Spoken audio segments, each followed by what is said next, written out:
Section 31's new technology repeats a common Star Trek science plot hole. Star Trek, Section 31 introduces a cool new piece of sci-fi tech to the franchise, but it also highlights a recurring problem with certain storylines from the saga's rich history. Led by Michelle Yeoh as Emperor Philippa Georgiou, the Star Trek Section 31 cast leads viewers through a classified heist mission. So the characters have access to gadgets that make their franchise debut during the movie's runtime.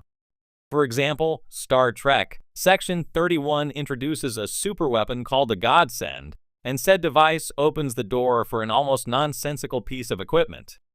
Star Trek Section 31's ending teases a second movie, so there is a possibility that pretty much everything and everyone can return. That being said, the chances of a Star Trek Section 31 sequel are perhaps low due to the movie's poor reception. If a follow-up does materialize, it would likely continue to bring more to the canon in terms of sci-fi tech and weaponry. Annoyingly, one device in particular will probably never be fully explained. Star Trek Section 31's phase pod never explains why it can't fall through the floor. When attempting to take the Godsend from Data no Jopang, Georgiou catches him by surprise by attaching a phase pod to the weapon's exterior casing. The pod puts the case out of phase with everything in the universe because it vibrates on a certain wavelength. As a result, it manipulates the Godsend structure and it slips from Data no's grasp. Strangely, the attached phase pod somehow allows the case to rest comfortably on the ground. The floor doesn't have a phase pod attached, so the case should slip straight through and out into space. Only a flimsy explanation is ever provided for how the phase pod works. The only other piece of lore that's included is that an individual can wear another phase pod set to the same wavelength and interact with other out-of-phase objects. Georgiou's character takes advantage of this by doing so. While it allows her to lift the Godsend and avoid Dano's attacks, Georgiou also somehow stays standing on the ground beneath her feet. Really, she should fall through the ground as well. For whatever reason, floors seem to be immune to the pod's effect, but walls aren't. Star Trek has a long history of similar problems raised by Section 31's phase pod. Michelle Yeoh's Star Trek movie is not the first effort from the franchise to face this problem. Objects and people slipping in and out of phase is one of Star Trek's biggest tropes. It's a concept that's vague enough to be flexible within a story's concept, while also just on the verge of being scientifically believable. Unfortunately, the long-running space opera has never managed to solve the narrative blind spot of whatever's out of phase being able to stand on a solid surface they shouldn't even be able to touch. One of the best franchise scenarios that illustrates this is in Star Trek The Next Generation Season 5, Episode 24, The Next Phase. Ensign Ro Laren Michelle Forbes and LT Commander Georgie La Forge LeVar Burton are involved in a transporter accident that results in them being out of phase with everything around them. Regardless, they are still able to fully traverse the ship without falling through the floor, just like Georgiou in Star Trek Section 31. Star Trek has long been lauded for blending cutting-edge scientific imagination with philosophical storytelling. Yet, even in a universe governed by logic, diplomacy, and an optimistic vision of the future, recurring scientific plot holes continue to resurface, often in ways that both excite and confound longtime fans. Now, with the upcoming Star Trek Section 31 film featuring Michelle Yeoh's return as Emperor Philippa Georgiou, Star Trek is once again treading familiar ground with the introduction of a new piece of futuristic technology that, while dazzling, repeats one of the franchise's most persistent scientific inconsistencies. Section 31, the clandestine intelligence agency operating from the shadows of Starfleet, has always been associated with pushing moral and technological boundaries.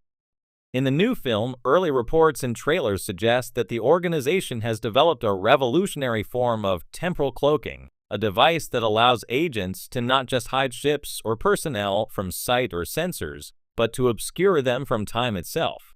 Essentially, Section 31 can now operate entirely outside the temporal flow, invisible to both history and causality, performing missions and then slipping seamlessly back into normal spacetime without a trace. It's an undeniably cool concept, and one that fits thematically with Section 31's modus operandi. However, this idea of bypassing or manipulating time introduces a familiar conundrum that has dogged Star Trek's writers since the original series. If you can hide something or yourself from the flow of time or step outside of causality, why doesn't everyone use this to solve all of their problems? This plot hole first reared its head decades ago.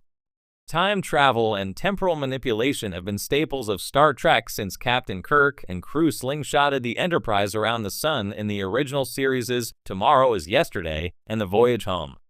Later, series like The Next Generation and Voyager leaned heavily into temporal anomalies, paradoxes, and alternate timelines.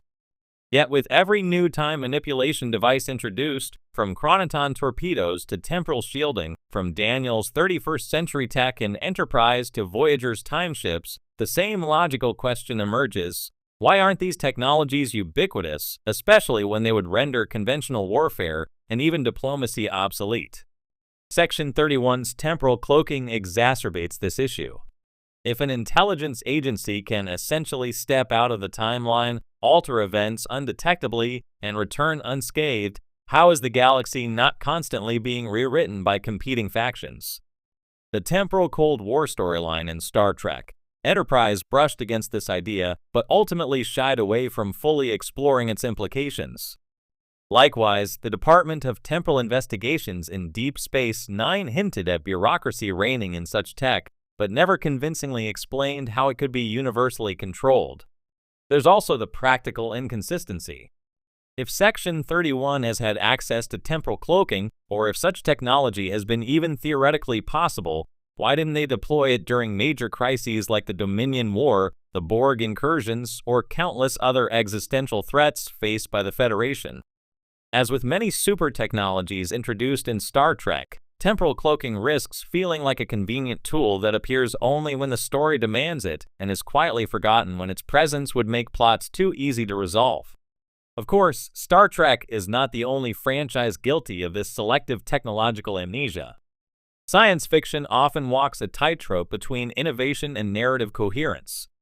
The writers need to introduce new gadgets and concepts to keep stories fresh and exciting, but those same inventions risk unraveling the fabric of the universe's internal logic if not carefully limited or explained. The best Star Trek stories usually handle this by introducing strict ethical guidelines or by demonstrating dangerous side effects that discourage casual use. Time travel, for example, is often portrayed as risky, imprecise, or heavily regulated, giving plausible deniability to why it isn't an everyday tool. Whether Section 31's new technology will be similarly constrained remains to be seen. If the film acknowledges the dangers or consequences of temporal cloaking, perhaps emphasizing the instability it causes, or the efforts of temporal authorities to stamp it out, it could elegantly sidestep the recurring plot hole. Alternatively, the story might leverage Section 31's moral ambiguity to explore why such dangerous tech exists in the shadows, rather than mainstream Starfleet operations. In a meta-sense, Section 31's temporal cloaking may also serve as a commentary on the franchise's own evolving relationship with continuity.